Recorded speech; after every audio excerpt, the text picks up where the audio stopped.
हरे कृष्ण।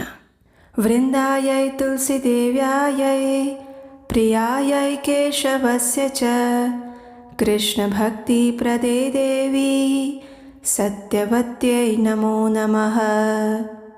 हम उन तुलसी महारानी को प्रणाम करते हैं जो कृष्ण भक्ति प्रदान करने वाली हैं। भगवान श्री हरि की अत्यंत प्रिया ऐसी तुलसी देवी मनुष्य के लिए एक विशेष वरदान के रूप में उपस्थित हुई है। वे हमारी भक्ति लता को उगाने के लिए अत्यंत अनुकूल हैं। तुलसी महारानी के गुणगान हमारे अनेक शास्त्रों में गाए गए हैं और वो एक ऐसी प्रत्यक्ष देवी हैं जिन्हें हम अपने आँखों से देख सकते हैं, हाथों से स्पर्श कर सकते हैं, मन से उनकी पूजा अर्चना कर सकते हैं और उनसे विशेष दुर्लभ ऐसा भक्ति का वरदान मांग सकते हैं जो हमसे प्रत्यक्ष सेवा लेने के लिए हमारे सामने आती हैं और थोड़ी सी सेवा, पूजा और भक्ति के माध्यम से प्रसन्न हो जाती हैं। श्रीमती तुलसी महारानी का आगमन भगवान के परम धाम गोलोक वृंदावन से हुआ है और वो भी मनुष्यों का उद्धार करने के लिए, उन्हें भक्ति पथ पर आगे बढ़ाने के लिए और उन्हें अपने सर्वोच्च गंतव्य तक पहुंचाने के लिए। और इसीलिए जो भी मनुष्य अपनी भक्ति साधना पथ में आगे बढ़ना चाहते हैं उनके लिए प्रतिदिन तुलसी देवी की सेवा, पूजा और अर्चना अत्यंत महत्वपूर्ण अंग बताया गया है और इसका उल्लेख हमारे पूर्ववर्ती आचार्यों के ग्रंथों में भी पाया जाता है। जैसे कि श्रील रूप गोस्वामी ने अपने ग्रंथ भक्ति रसामृत सिंधु में तुलसी देवी की विशेष पूजा अर्चना करने का विशेष प्रावधान बताया है। उन्हें भक्ति के 64 अंगों में से एक बताया है। संपूर्ण वर्ष के दौरान तो हम सरलता से तुलसी देवी की पूजा आराधना कर लेते हैं,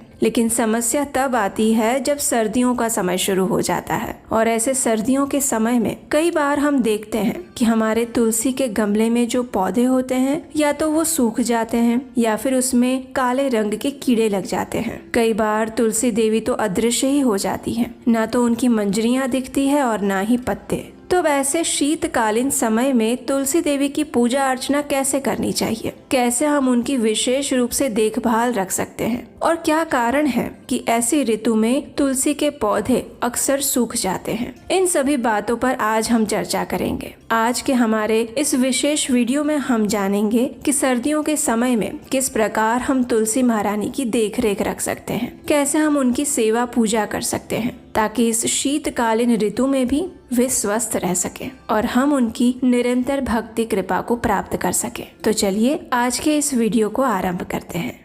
सबसे पहले तो हम ये समझ लें कि सर्दियों में तुलसी के पौधे सूख जाने के मुख्य 4 कारण हो सकते हैं। पहला, तुलसी को रात्रि के समय में खुले स्थान पर छोड़ देने के कारण।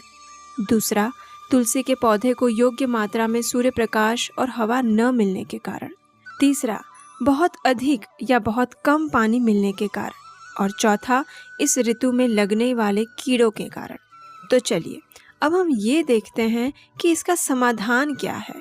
हम सब जानते हैं कि तुलसी के पौधे उष्णकटिबंधीय प्रदेश में पाए जाते हैं, इसलिए अधिक सर्दियों के समय में वे सूख जाते हैं।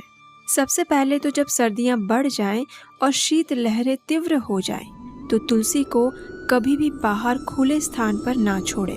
विशेषकर रात्रि के समय में गिरने वाली ओस की बूंदें और कोहरे के कारण तुलसी पत्तियों को सबसे अधिक नुकसान पहुंचता है। कई बार रात्रि के समय बारिश भी आ जाती है, जो कि तुलसी के पौधे के लिए अत्यंत नुकसानदेह होती है। इसलिए प्रयास करें कि सर्दियों की ऋतु में रात्रि के समय तुलसी के गमले को घर के अंदर या कमरे में रख दें। यदि वे बाहर जमीन में लगाए गए हैं तो उन्हें सूती कपड़े या किसी भी स्वच्छ कपड़े से ढक दें। दिन के समय इस कपड़े को हटा लें और घर में रखी गई तुलसी को भी बाहर रख दें। दूसरा, तुलसी के पौधे को हमेशा खुली हवा और सूर्य प्रकाश में ही रखें। यदि उन्हें पर्याप्त मात्रा में धूप और हवा नहीं मिलती तो उनकी पत्तियां गिर जाती है और उनका विकास नहीं हो पाता। इसलिए उसे अधिक समय कमरे के अंदर ना रखें।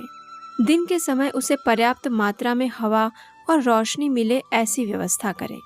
कई बार हम पौधे को घर में रखकर भूल जाते हैं और पर्याप्त सूर्य प्रकाश की अनुपस्थिति में वह पौधा सूख जाता है।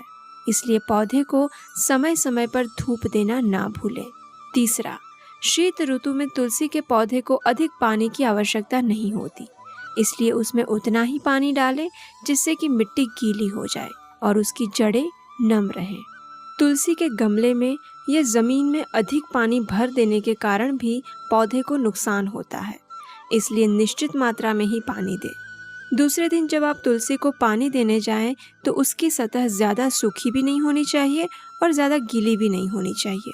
आपकी तुलसी में अधिक जल है, इसका एक लक्षण ये भी होता है कि उसकी पत्तियाँ हल्के रंग की हो जाती है और ताज़ी पत्तियाँ भी गिरने लगती है।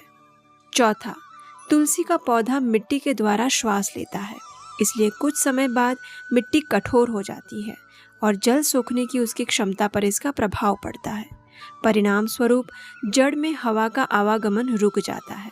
इस स्थिति को सामान्य करने के लिए चम्मच या किसी ऐसे साधन द्वारा लगभग आधा इंच मिट्टी खोद लें और मिट्टी के गट्ठों को तोड़कर ज़मीन को फिर से समतल कर दें। लेकिन ध्यान रखें कि ऐसा करते समय तुलसी की जड़ों को नुकसान ना पहुंचे। पांचवा, सर्दियों के ऋतु में कई बार देखा जाता है कि तुलसी के पौधे के ऊपर काले रंग के कीड़े लग जाते हैं और पत्तियों पर कुछ दाग दिखाई देते हैं। अगर आपके पौधे में भी ऐसे संकेत दिखाई दे रहे हैं तो सावधान हो जाइए। आपकी तुलसी को अधिक सेवा की आवश्यकता है। कीड़ों को हटाने के लिए किसी भी प्रकार के रसायन या केमिकल्स का प्रयोग ना करें।